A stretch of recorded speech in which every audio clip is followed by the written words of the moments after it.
What's up, guys? So today we're gonna review the creatures for light in the Genesis set, and we're gonna jump right in with the first card at 1 mana, an epic card called Devout Cleric that gives the chosen one +1/+1 and puts that card closer to the top of your deck. If you're running the chosen one type of deck, then this card's super good. But since right now there's not a lot mechanics and a lot of interactions with that type of god power, the Chosen Visions, I'm gonna have to give this card a 3-star. But from what I've seen in the next expansion, there's gonna be more interactions with the Chosen One, so this card might become a 4-star in the Season 1 with the Trial of the Gods, so it might be super good, but for now it's 3 stars. Next one, we have War and Order, instead of Law and Order. It's War and Order Inspector. This is a good pun. Here we have Aurora, set enemy creatures to its base strength and health. This only works with specific types of decks. Decks that are running buffing, for example with War or Nature, for example.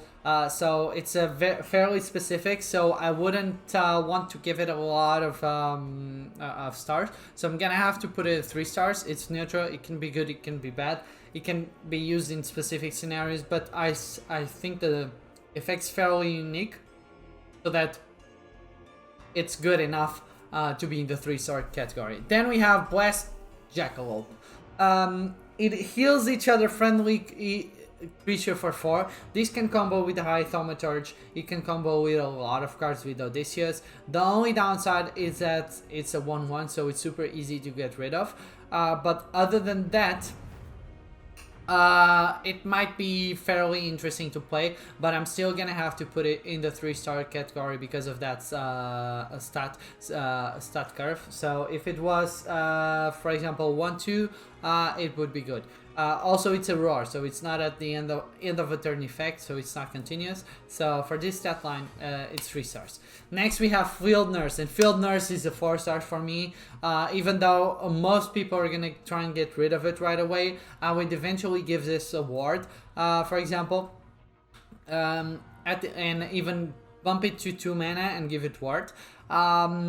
At the end of each turn, it heals 2 to a random friend injured creature. This works really well with High Thaumaturge. It works well with frontline creatures. So I would give it a ward and perhaps an extra mana in terms of the cost to make it super good. But other than that, I'm gonna have to give it 4 stars for now because it's really good, but it's typically dealt with fairly quickly. Next, we have, in my opinion, one of the best cards for light, and this has to be 5 stars for sure. It's the High Thaumaturge. It's interesting to see 5-star cards in these lower mana curve brackets. This is super good because it combos with a lot of cards. If you're running the Heal God Power, if you're running the Relic, the Golden Harpy, you're gonna be drawing cards like hell. You're gonna have a full hand of cards with light, and if you're running Control, that's even better, which means that you're gonna have a lot of resources and a lot of possibilities and a lot of options to deal with what the opponent does in his turn. So this card is definitely a 5-star. The only issue is that it gets dealt with pretty quickly, and that's my only issue with that. But other than that, it's 5 stars. Then we have Pilgrim of the Cause. Also another Chosen One card. It gives it protected, moves it closer. This card has to be 3 stars for me. I would even put it at 2 stars, but it depends on whether the Chosen One deck is going to become viable in the future or not. So far, it's not viable at all. So let's put this in the 3 stars because the Devout Cleric was also 3 stars, so this is going to have to be it. The same thing. Next, we have Will-O-Wisp. For 2 mana, it summons 2 Will-O-Wisps that have ward. 2/1, so this is basically the god power that you're gonna get with that god card, the Light Ascended. It gives you 2 of these wisps every turn. Other than that, they have wards, so they're fairly hard to get get dealt with. But other than that, the card's not that great, so I'm gonna have to put this in the 3-star category. It's not bad, so it's not gonna go to 2 stars, but it's still 3 stars. As you can see, it's not a lot of 2 stars and 1 stars here in the light, because light has a very well-rounded set of creatures and spells. It's not like absolutely preposterous, it doesn't have super powerful stuff, but it also doesn't have super weak stuff. Next we have Ferrous Body Double, and this might be the start of an Anubian deck. We've seen also with a spell that doubles the health of every Anubian, and for me with the Raz Ascension, for me we still need to see a lot of other Anubians to come into the fold. But this is quite interesting because it triggers the afterlife and you can target which afterlife, so it's not a random target, so it might be pretty interesting. It's a fairly enough mana curve to be able to be played. This would maybe can become a 4-star, but for now, since Anubian's not that viable with light, I'm gonna put it at 3 stars. Then Tide Collector. Whenever you summon a creature, heal your god for 1. This is for me this is one of the worst cards in the light pool of cards. I'm gonna have to put it at 2 stars here, because you have with light you have a lot of other options to be able to heal your god that heal you a lot. This card healing just one health every time you summon a creature, and it doesn't have ward. Maybe if it had ward, it would be viable, but since it doesn't, it's super bad. Next one, we have a legendary card, Osiris. So Afterlife, shuffle this creature into your deck, keeps all buffs. This works with Canonize and other things like that, unless you have a way to bring Osiris back into the fold. So unless new cards come out that allow you to draw, move buffed cards closer to the top of the deck, maybe some sort of interaction with Chosen One and things like that, like a variation of Chosen One, then it would be better. Other than that, this card's fairly bad. The stat line's good, it's a 3/4, and it can become better if you pick it up buffs, but this almost never happens unless you're going into a full control deck and you're going into the late game. So for me, this has to be a 3-star. Jungle Shepherd. Backline. Whenever you summon a friendly creature with strength 2 or less, add a random anim to your hand. The anim costs 1 extra mana. The only issue with this is that it has 1 health. If it was a 1/2, it would be good. Because it has backline, so you need to deal with all of the other creatures before you deal with the backline creature. If it had 1 extra health and perhaps ward, then it would be good, because it's already giving you anims, and it's increasing the cost of an anim by 1. And typically an anim is really good because it's discounted in terms of mana. You're getting an anim that's worth like generally 3 mana, you're getting it for 2. So giving an anim for its real cost, unless you put this card at 1/2 with ward, then it's viable. Other than that, this is going to be absolutely trash, and I haven't seen anyone play this, so it's going to be a 1-star. The first 1-star card here with light. And speaking of that, we're going to move on to Highborn Knight, and this is one of the best cards in light, together with High Thaumaturge. For me, it has to be 5 stars for sure, because it's a great mana card, 4 mana, 3/3 is a good stat line. It has frontline, protected, and ward. It has every effect, and it's super hard to deal with. It's annoying as hell. So every light deck runs this. No questions asked. So this is a 5-star card for sure. Then we have Angelic Veteran. Whenever you summon a creature with 2 strength, give it protected. This might be interesting to be played, and you can combo it with another card from the core set. But I would still say that this has to be lower in terms of mana cost. It needs to be 3 in order to be viable. If it was 3, then it would be a 4-star.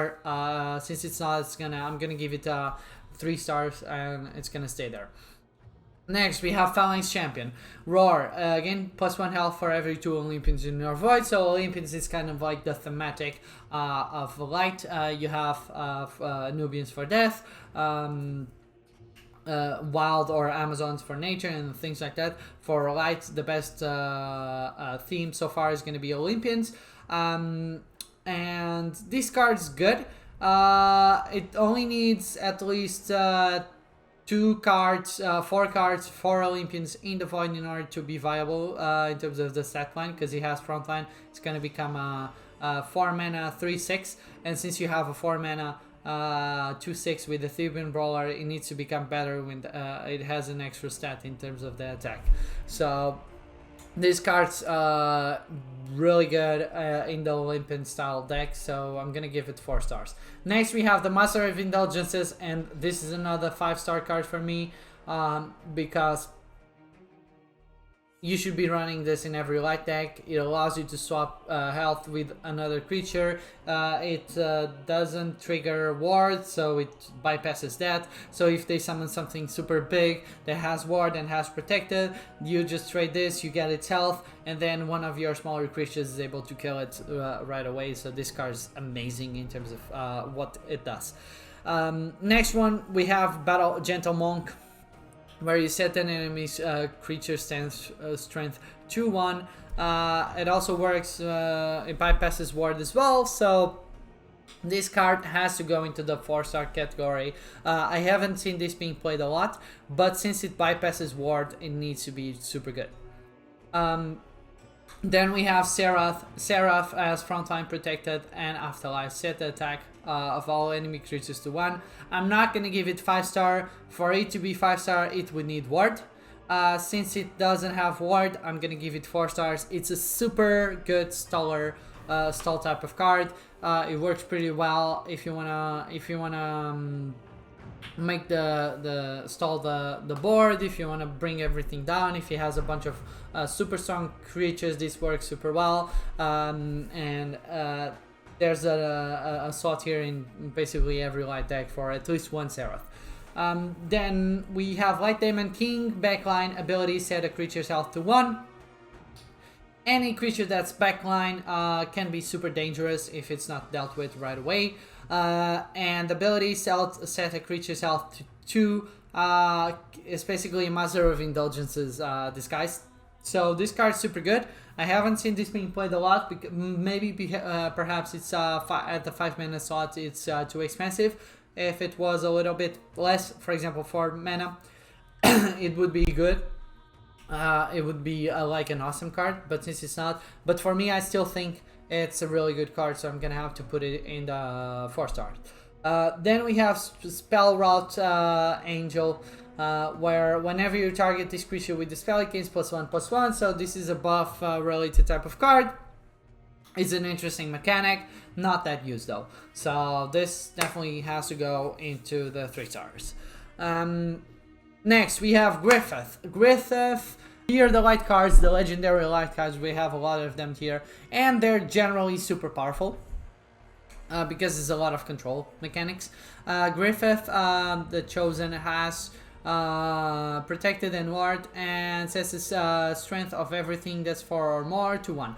I would say that this has to go into the 4-star category. It's not 5-star worth, because we're already at the 7 mana, and 7 mana creatures need to be super powerful, but I would argue that this is powerful enough to be played. So this is 4 stars, and I've done some pretty amazing plays. If you're running a control death, you need to have at least 1. You need to have a Griffith. Not at least 1, because you can only have 1 legendary card. Then Horus the Protector, like at the end of your turn, another friendly creature with the highest health becomes protected. This card would be amazing if it had ward. If this had ward, this card would be absolutely gigantic. Every deck would run it, but since it doesn't, I've played with it, and I was able to get a lot of value from it. I'm still gonna have to put it in the 4 stars here. Other than that, this card is really good. It's super fun to play. Next, we have Avatar of Light. Frontline Protected Roar, fully heal other friendly creatures. This is okay, 4-star for me as well. It's a good card to play if you're running a lot of high health creatures and you want to heal them up. It's great. Next we have Radiant Guardian.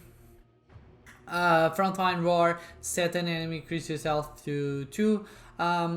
As we've seen, there's lower cost types of cards for this, even though this is Roar. But this card's still pretty good to play, especially because it's an Aether, so it has a lot of interactions with other Aether cards.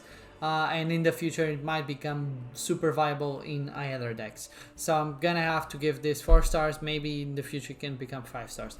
And then finally we have Alexis Arkansas for 8 mana, needs to be super good. And this, I believe that this is also a 5-star card. Even though it's in the upper end of mana and these cards need to be super powerful, I believe that like if you have a clean board and if the opponent has a lot of cards, you're summoning a 5/7 and then 5 front lines, which is amazing. If this was if this had frontline, or if it had frontline and protected, then this card would be absolutely gigantic. Everyone would play it. Since it doesn't have it, it's not as great, but I still believe this is one of the best light cards. So whenever I get this from Jason, I always try and go for the Arkansas because it gives you a lot of security and peace of mind. For example, in the future, you know that you have that, and if something happens, you can always fill the board back again in 1 turn.